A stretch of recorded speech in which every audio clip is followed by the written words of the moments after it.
고민을 해결하는 마술적 공식.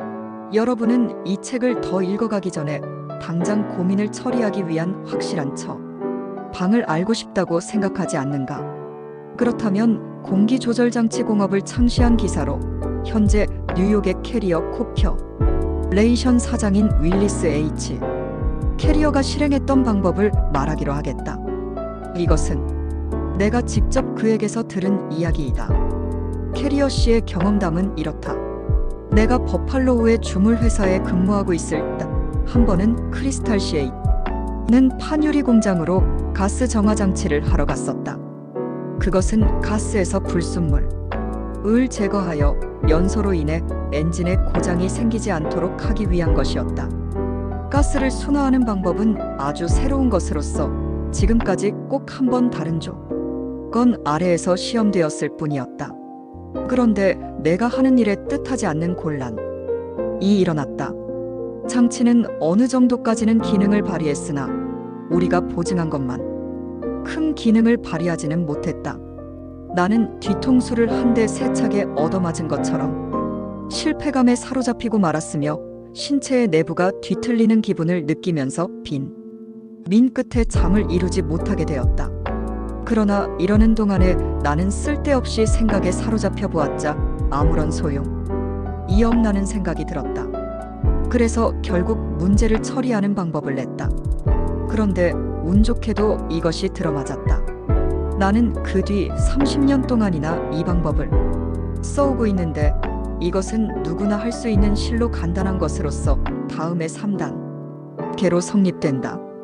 첫째, 먼저 상황을 대담 솔직하게 분석하여 그 실패의 결과로 일어날 수 있는 최악의 경우를 예측해 보았다. 아무도 나를 감옥에 집어 이은거나 사살하여 질지는 않는다. 그 점만은 분명하다. 나는 일자리를 잃게 될지도 모른다. 네. 고용주는 내가 애써 장치한 기계를 떼어버리고 지금까지 쏟아넣은 20만 달러의 비용을 손해볼지도 모른다. 둘째, 어쩌면 일어나게 될는지도 모르는 최악의 경우를 예측해 본 뒤 나는 그것을 달게 받아들이기로 했다. 나는 스스로에게 타일렀다. 이번 실패는 나의 이력에는 5점이 될지도 모른다. 나는 일자리를 잃게 될지도 모른다. 나 일자리를 잃게 된다면 고용 조건은 지금보다 나빠질지 모르지만 다시 새로운 일자리를 구하면 된다. 또 고용주 측은 가스의 불순물을 제거하는 새로운 방법을 실험하고 있는 것이니까 2만 달러는 실험에 쓰여진 연구비로 생각하면 그만인 셈이다. 이렇게 일어날 수 있는 최악의 경우를 예측하고 이것을 달게 받아들이기로 결정한 순간 실로 중대한 변화가 일어났다. 나는 완전히 마음이 홀가분해져서 오랜만에 평화로움을 맛볼 수 있었다. 셋째, 그 뒤부터 나는 이미 정신적으로 받아들인 최악의 사태를 조금이나마 완화시키기 위해 조용히 나의 시간과 정력을 집중시켰다. 그리고 나는 당면한 2만 달러의 손실을 조금이라도 덜 수 있는 방법을 찾으려고 노력했다. 나는 여러 가지로 실험한 끝에 다시 5천 달러를 부속 장치에 들인다면 잘 될 것이라고 판단했다. 그래서 이를 실행한 결과 2만 달러를 손해보는 대신 1만 5천 달러를 벌었던 것이다. 만일 내가 내내 범민을 계속하였다면 아마 이렇게 되지 못했을 것이다. 왜냐하면 고민의 가장 나쁜 특징의 하나는 집중하는 능력을 잃게 하는 데 있기 때문이다.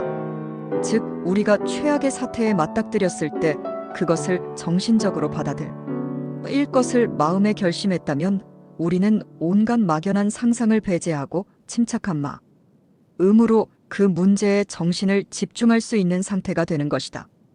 이 이야기는 벌써 오래전의 일이지만 실로 도움이 되었으므로 나는 언제나 이것을 모든 일에 적용하고 있다.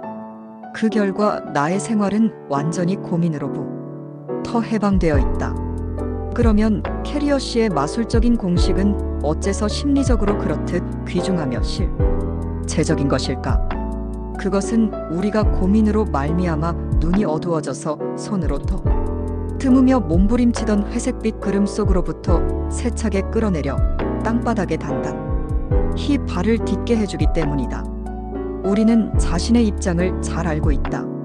만일 발 밑에 지면이 단단히 받쳐주지 않는다면 어떻게 생각을 정리할 수가 있겠는가? 응용심리학의 아버지라 불리는 윌리엄 제임즈 교수가 세상을 떠난 것은지 그로부터 39년 전이지만 만일 그가 지금 살아있어서 이 최악에 임하는 공식을 들었더라면 그는 진심으로 찬성했을 것이다.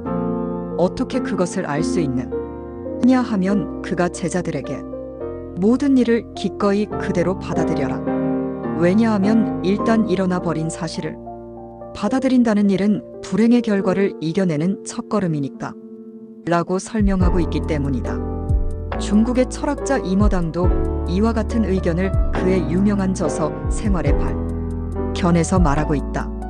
참다운 마음의 평화는 최악의 사태를 감수하는 데서 얻어지며 이는 심리학적으로 에네르기의 해방을 의미한다. 확실히 그렇다. 심리학적으로 그것은 에네르기의 새로운 해방은 의미하는 것이다. 우리가 일단 최악의 것을 받아들이고 보면 그 이상 나쁜 사태는 일어나지 않는다. 다시 말해서 이는 곧 모든 일이 그전보다 잘 되어진다는 말이다. 캐리어 씨도 최악에 직면한 뒤 나는 한결 마음이 차분해져서 오랫동안 맛보지 못했던 평화로움을 만끽했다. 그 뒤부터는 사물은 제대로 생각할 수 있었다. 라고 말하고 있다. 옳은 말이다. 더욱이 많은 사람들이 분노의 소용돌이 속에서 그들의 일생을 학대해왔다. 최악의 사태를 받아들일 것을 거부했기 때문이다. 그것을 조금이라도 좋게 고치려는 노력을 거부했기 때문이다. 자기들의 운명을 재건하여 보려고는 하지 않고 경험과의 치열한 경쟁에 몰두한 나머지 멜랑콜리라고 불리는 우웅증에 사로잡혀 버린 탓이다. 그러면 캐리어 씨의 공식을 적용한 뉴욕 어느 석유상의 신뢰를 들어보기로 한다. 그는 나의 클래스에 있던 사람이다.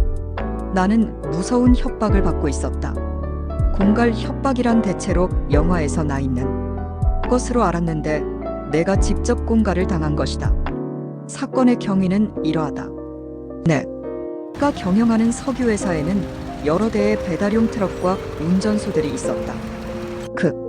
즈음의 물가관리국 조례는 워낙 엄중했기 때문에 거래처에 주는 배급량이 규제되어 있었다. 그런데 나도 모르게 몇몇 운전수가 거래처에 주는 배급량을 속여서 그 남은 석유를 뒤로 빼돌린 모양이었다. 내가 이러한 부정행위를 알게 된 것은 어느 날 이 계통의 감독관이라고 자처하는 사람이 찾아와서 사건을 적당히 묵인해 줄 테니 입을 막기 위한 돈을 내라고 말한 때였다. 이 사람은 운전수의 부정행위에 대한 증거 서류를 보이면서 돈을 내지 않으면 지방검사에게 고발하겠다고 나를 협박했다. 나에게는 거리낄 일이 아무것도 없었으나 법률상으로는 고용인이 한 행위에 대해 회사가 책임을 지는 것이 당연했고 더구나 이 사건이 밖으로 드러나 신문에라도 나게 되면 신용이 떨어지는 것은 물론 회사가 무너지게 될지도 모른다. 24년 전에 나의 아버지가 창립했던 자랑스러운 회사가 나는 몹시 고민했다. 밤낮 사흘 동안을 식사도 잊고 잠도 자지 못했다. 빠진 사람처럼 방안을 빙빙 돌면서 안절부절했다. 그 사람에게 5,000달러를 주어야 할 것인가 아니면 마음대로 하라고 버티어 볼 것인가 어떻게 해야 좋을지 망설이며 마치 악몽에라도 쫓기는 듯한 기분이었다. 그런데 어느 일요일 밤의 일이었다. 나는 우연히 카네기 씨의 클래스에 있었다. 을 때 얻었던 고민을 극복하는 법이라는 책을 집어들고 읽기 시작했다. 여기서 캐리어 씨의 최악의 사태에 직면하라는 말을 대하게 되었다. 나는 스스로에게 물었다. 만약 내가 돈을 주지 않아서 그 협박자가 지방검사에게 고발한다면 최악의 경우는 어떻게 될 것인가? 하고 그 대답은 회사가 망한다. 그것이 최악의 경우이다. 교도소에 들어갈 리는 없다. 없게 에서 신용을 잃고 회사가 문을 닫게 될 뿐이다. 좋다. 그렇다면 회사는 망한다. 그건 그렇다고 하자. 그 다음은 어떻게 될까? 회사가 문을 닫게 되면 무언가 일자리를 찾아야 할 것이다. 그것도 좋겠지. 나는 석유에 관한 일이라면 무엇이든지 알고 있다. 또한 일자리를 부탁하면 기분 좋게 나를 써줄 회사가 몇 군데는 있을 것이다, 이런 생각을 하잖아. 는 마음이 홀가분해졌다. 사흘 낮 사흘 밤을 두고 나를 괴롭히던 걱정의 안개 옅어지고 마음이 가라앉았다. 그러자 놀랍게도 일에 대해 생각할 수 있게 되었다. 이제 나는 제3단계인 최악을 보다 좋게 완화하라에 직면할 수 있을 만큼 머리가 맑아졌다. 그래서 해결법을 생각하는 동안 아주 새로운 생각이 떠올랐다. 어쨌든 한번 변호사를 찾아가서 앞뒤의 사실을 털어놓는다면 내가 알지 못하던 해결법을 찾아 줄지도 모를 일이다. 지금까지 생각이 여기에 미치지 못했다는 것이 이상할 정도로 사실은 공연히 헛된 고민을 해왔던 것이다. 그럼 내일 아침 당장 변호사를 찾아가리라. 나는 이렇게 결심하고 나서 자리에 들자 깊이 잠들 수 있었다. 그 결과는 어떠했는가? 이튿날 아침 변호사는 검사를 찾아가서 사실을 있는 그대로 이야기하라고 했다. 나는 그것을 실행했다. 검사는 내 이야기를 다 듣고 나더니 이런 협박 사건은 예전부터 자주 있었으며 그 계통의 감독관이 라고 사칭하는 사나이는 수배 중인 상습범이라는 것이었다. 나는 이 말을 듣고 깜짝 놀랐다. 그런 상습적인 나쁜 놈에게 $5,000를 내주어야 하나 어쩌. 나 하고 망설이면서 사흘 동안이나 꼬박 고민하던 끝에 이런 말을 듣자 정말 마음이 놓였다. 이 경험은 나에게 잊혀질 수 없는 교훈을 주었다. 나는 난처한 문제가 생기면 언제나 윌리스 H. 캐리어의 공식을 적용하기로 하고 있다. 그러나 캐리어 C보다 더 고민한 사람도 있다. 이번에는 매사추세츠주 윈체 스터시에 사는 RP 한혜 씨의 실화를 적어보기로 한다. 이 이야기는 1948년 11월 17일 보스턴의 스타르라 호텔에서 직접 들은 사실이다. 20년대에 나는 몹시 고민한 탓으로 위궤양 증세가 나타났었다. 어느 날 밤 나는 많은 피를 토하고 시카고의 노드 웨스턴 대학 부속병원에 입원하는 처지가 되었다. 몸무게가 175파운드에서 90파운드로 줄어들었다. 나는 중태이므로 손을 들어서는 안 된다고 했다. 세 사람의 의사가 나를 불치라고 진단했다. 1시간마다 먹는 음식물이라고는 알칼리성의 분말과 반 숟가락 정도의 밀크와 크림뿐이었다. 간호사는 아침 저녁으로 위에다 고무관을 집어넣어 위 속의 것을 빨아냈다. 이러기를 몇 달이나 계속했다. 마침내 나는 이런 생각을 했다. 알아내요. 만일 내가 죽음 밖에는 아무것도 기대할 것이 없다면 이제부터 남겨진 시간을 최대한으로 이용하는 게 어떻겠는가? 너는 죽기 전에 세계 일주 여행을 한번 하기를 원했으니까 지금이야말로 그것을 실행하는 것이 좋을 것이다. 그래서 내가 의사에게 세계 일주 여행을 떠나고 싶으며 하루에 2번 위를 씻어낼 생각이다라고 말하자 그들은 깜짝 놀랐다. 어림없는 소리. 그것은 미친 짓이다. 세계 일주 여행 따위에 나섰다가는 바다에 장사 지내게 될 것이 뻔하다는 것이었다. 그러나 나는 내 주장을 꺾으려 하지 않았다. 아니다. 나는 네브래스카주 푸 로우큰 보우에 있는 조상대대의 묘소에 묻어줄 것을 친척들에게 부탁해 놓았다. 그러니까 나는 관을 등에 지고서라도 떠나겠다. 나는 관을 준비해 배에 싣고 내가 죽으면 시체는 냉장고에 보관하여 본국으로 이송해 주도록 기선회사와 예약을 해두었다. 나는 마치 노시인 오마르와도 같은 심정으로 미국을 출발했다. 한혜 씨는 자기도 모르는 사이에 캐리어 씨의 고민을 극복하는 공식을 실행했다고 나에게 이야기했다. 첫째로 일어날 수 있는 최악의 일이란 무엇이냐? 고 스스로에게 물어 보았다. 그 대답은 죽음이었다. 둘째로 나는 남겨진 짧은 시간을 될 수 있는 대로 즐겁게 보냄으로써 사태를 보다 나은 방향으로 이끌어가려고 노력했다. 만약 내가 배를 타고 난 뒤에도 고민하기를 계속했더라면 관 속에 누워서 시체로 돌아왔을 것이다. 그러나 나는 마음 편하게 지냈다. 온갖 번민을 모두 잊었다.